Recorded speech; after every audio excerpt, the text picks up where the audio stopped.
Hi, Nick here, the other half of the Brotherhood. I'm going to briefly speak about the technology that we're using on CAYNE. When Chris created Stasis, he used pre-rendered artwork and a 2D character. Although we wanted to continue the tradition of using as much 2D art as possible, we'd also like to update the look of our games. In order to do this, we are using every 2D trick in the book. The chief weapon in our graphics pipeline are normal maps.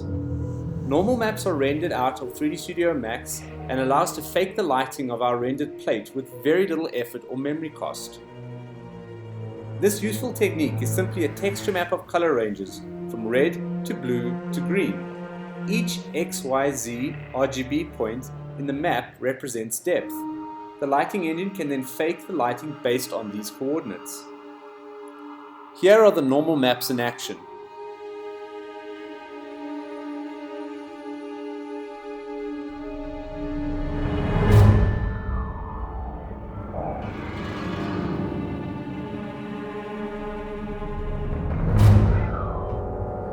Our protagonist, Hadley, is fully 3D.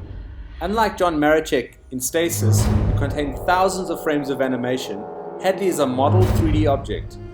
This allows us to have fluid animation states and a much smoother turning vector. It also allows us to add a lot more animation without having to worry about memory.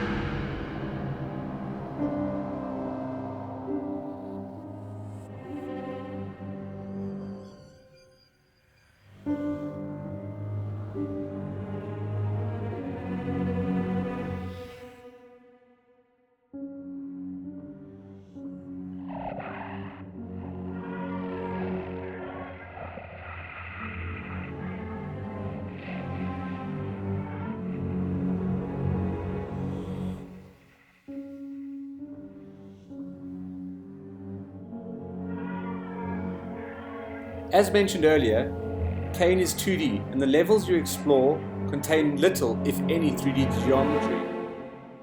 The green boxes are for the pathfinding system, and we have a few animated areas that are placed in the scene as billboards. However, the main scene is nothing more than a flat image.